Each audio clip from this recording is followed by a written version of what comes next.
Right, folks. Marco Palmero. Let's talk about the importance of diversification when it comes to sourcing deals, finding motivated sellers, ultimately getting multi-million dollar businesses into your pipeline if you're looking to acquire assets, buy more businesses, or just acquire one company that you will then run for yourself. Now, we have sourced these types of deals for a lot of different people: private equity, search funds, investment groups, advisors, brokers, you name it. Anybody that wants deal flow, we have helped across the globe, different sectors, targets, you name it. So, why I feel diversification is so important across the spectrum, when it comes to deal flow. Well, because a lot of things can go wrong when you're sourcing deals, and putting all your eggs in one basket is generally a bad mistake that people make. And few realize the importance of having multiple sources that bring deal flow, and within these, kind of like channels, diversify even more. And those people are generally the ones that get a hit. And one of the things that I've seen a lot of times is that people believe there's one way to do things. They put all their effort into that just to get a little bit of a result, and then starting back from scratch once that system falls apart. So I wanted to provide a little bit of insight, maybe my personal feedback, and some of the things that we are doing internally when we source deals on behalf of people, so that you can be protected and ultimately build a healthier pipeline of deals, independently of, again, if you're looking for just one transaction, multiple transactions, you name it. So I'm going to have this conversation, and I'm standing because I've been traveling quite a bit lately. I have business, so I've been sitting on a plane for a long, long time. Don't want to record this thing sitting down. It's just a crazy mess. So I need to get, my blood flowing, so to speak. But anyways, some of the things that I want to consider every single time I discuss with somebody that wants to build a new deal flow pipeline with me is what are the channels of origination that he's using. And despite the fact we do focus on off-market origination, meaning connecting with business owners directly, I always recommend people to keep other channels of outreach or other channels for deal flow active at all times, even if they are working with us. And what I mean by that is simple.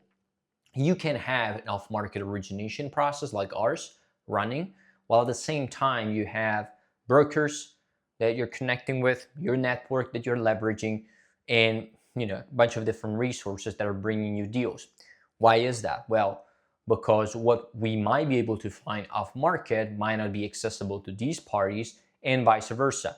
Now, uh, to be fair, off-market deals generally bring us every deal that can be found or that is available, unless it is a very confidential transaction that is only pitched by, to a restricted number of investors.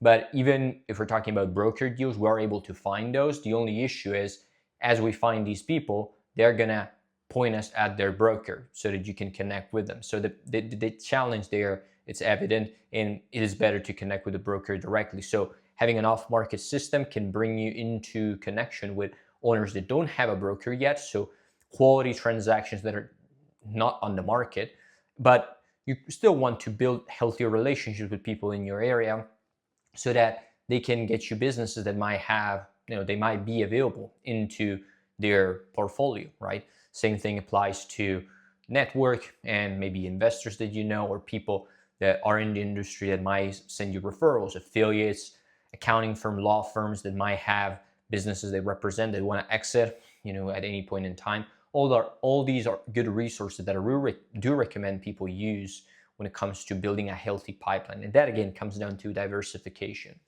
What happens if you put all your eggs in one basket and you just rely on brokers or your network, and that flow stops working, or for whatever reason it doesn't deliver opportunities to you for any given period of time? Well, then you're fucked. To put it simply, you're done, and there's nothing that you can do about it. And you have a very unhealthy cycle because you're waiting for somebody else to bring you opportunities before you can actually act on a deal. Well, you don't want to do that. Never. You always want to have opportunities that you're looking at that are coming from you from different places, so that you always have options at your disposal. You never have a stale pipeline, and you constantly have deals that kind of like you can potentially buy. Because again, most people run and believe that the few deals that they find are going to be runners, and they're going to be 100% of the time successful. But that is rarely the case. Not all deals will end up closing. And if you start with a few and a limited amount of opportunities at the beginning of the funnel, you're not going to end up with a closable transaction at the bottom of the funnel. Experienced buyers understand that. Private equity groups that we work with and people that acquire multiple assets in a year do know that quite well. But others that might not be familiar with that just feel that for whatever reason, their way of doing things or a single channel can deliver the results they need. That's not true. And another thing is, even if it is true, the cycle itself is not going to be healthy enough to get you to the finish line, the way you want. So it's kind of like at a reasonable pace. So if you're relying on network alone, it might take you 12 months, 18 months instead of 6 to get the deal you need. If you're relying on brokers, you might need to look at hundreds of opportunities instead of tens. So you don't want to be relying on a third party or somebody external or just one channel. You want to diversify your efforts so that you can get the results when you need them and get them at scale. That's the first point of diversification. Now, let's go granular on off-market deal flow, for example, because that's what we focus on specifically, so I can give you more information about that. Even when we go into off-market deal flow, there's no single channel that is going to deliver you results. More people say, well, cold call is the way to go. Most say cold email is the way to go. Others, social media, whatever. The truth is, none of them are right. It's a combination of channels that is going to deliver results, and it's about testing different things, different variables, different solutions until you find the one that clicks. And after that, you scale the hell out of it. Now, using multiple channel doesn't mean that you are kind of like spreading your focus, but it means that you're leveraging every possible avenue for finding deals so that you can reap the benefits. And the truth is, most people won't respond to a cold email or won't respond to a cold call, but might respond to another type of message if you put it into the right channel. And so what we're doing every time we do multi-channel outreach or omni-channel outreach, as I define it, is we're trying to find a place where that business owner is more likely to respond. And that, again, talking about the diversification effort, enables us to achieve higher efficiency and efficacy in the way we connect with these people, thereby getting us more opportunities in the pipeline, more deal flow, more transactions that end up at the bottom that, of course, end up potentially closing for you, and they become multi-million-dollar opportunities. And this, by the way, applies to financing as well. Most people feel, well, I'm just going to talk with the banker I know or the few guys that I know provide equity for investment because I feel that's going to be the safest way. But the problem is not everybody's going to be interested in your deal. Not necessarily because the deal is bad, but because maybe they have other priorities or that's not the right fit for them at that point. And what do you do if those options that you have fall apart? There's simply too many variables involved, and you cannot afford to just rely on some of them. You need to have options at every stage. And in order to do that, you need diversification, which again goes back to my first point. So multiple channels, very important. Now, going a layer deeper, staying on the off-market origination side, what is another thing that is important to diversify? Well, the data that you're getting. Most people feel there is a gold standard for data sourcing, right? Or a platform where you can find it. That, in my experience, is just total crap. And people say that because they want to justify some of the choices they made in terms of data sourcing, and they want to make sure, like mentally, they switched off and they say, okay, I made the best possible solution. The truth of the matter is, if you want to get all the data that is accessible in the market, all the business owners that you want in your given search area or search industry, you need to rely on multiple data sources. Not only platforms, we're talking about LinkedIn, Google, platforms, third-party solutions, company directories, you name it. You need to use a combination of these for a variety of different reasons. First is diversification. Second is have complementary data providers that cover blind spots of maybe the major data solution that you're using. So you might say, well, ZoomInfo has all that I need. Not true. I mean, there are a ton of businesses that are not on ZoomInfo. And if you're relying on that solution alone, you're going to miss on deals. That's just the way it is. It doesn't matter if you're looking for small deals or big deals. You're going to miss them. And that's just the way it is. People would like to, say that one platform has all the answers they need. And again, that is because they're trying to justify the fact that they pay 15 grand to ZoomInfo, maybe more than that. But you can save yourself a lot of money by realizing that there's a more complex solution that you need to look into if you want to source deals effectively. So data is the first thing when it comes to the process itself that you need to take care of and diversify.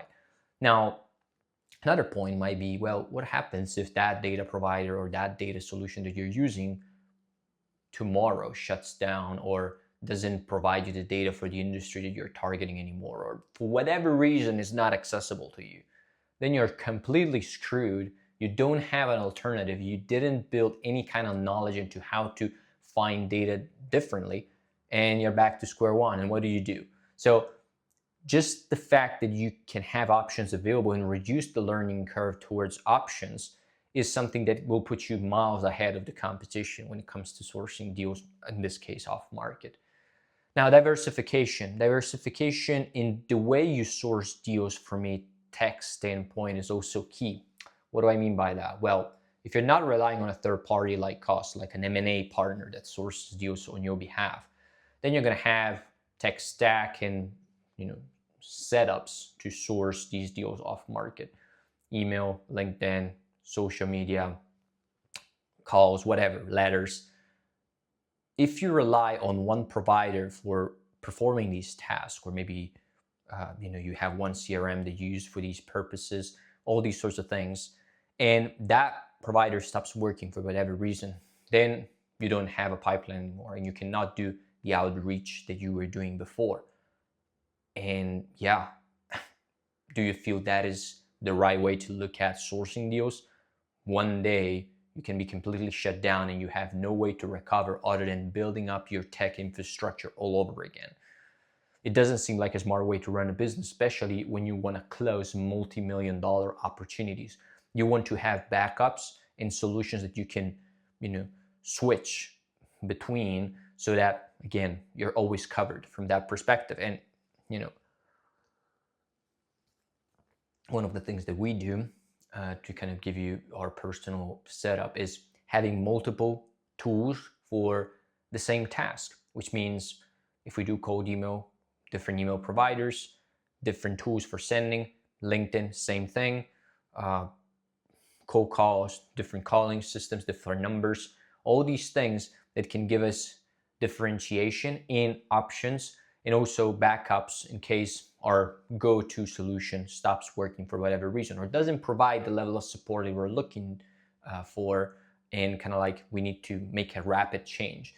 The idea is always to not only have options and flexibility, but also reduce the time that is needed for us to switch to a second solution or a secondary solution if we deem it necessary. So that's another point, the tech stack. Now, after we talk about the tech stack and diversification from that perspective, let's also talk about the way we reach out to people, because that is also something that you need to diversify, which means people have the tendency of using some scripts or ideas that they tried and tested multiple times. They felt that was the best way to go about doing things because maybe it was getting them results, and they started using that over and over again. And that is not a better way to look at things, especially if you tested them before compared to other variables and other options. But the idea is every time you find something that is working, a template that works, a way to approach people that works, a channel that works, you want to keep doing what you're doing, but at the same time, keep testing new things, because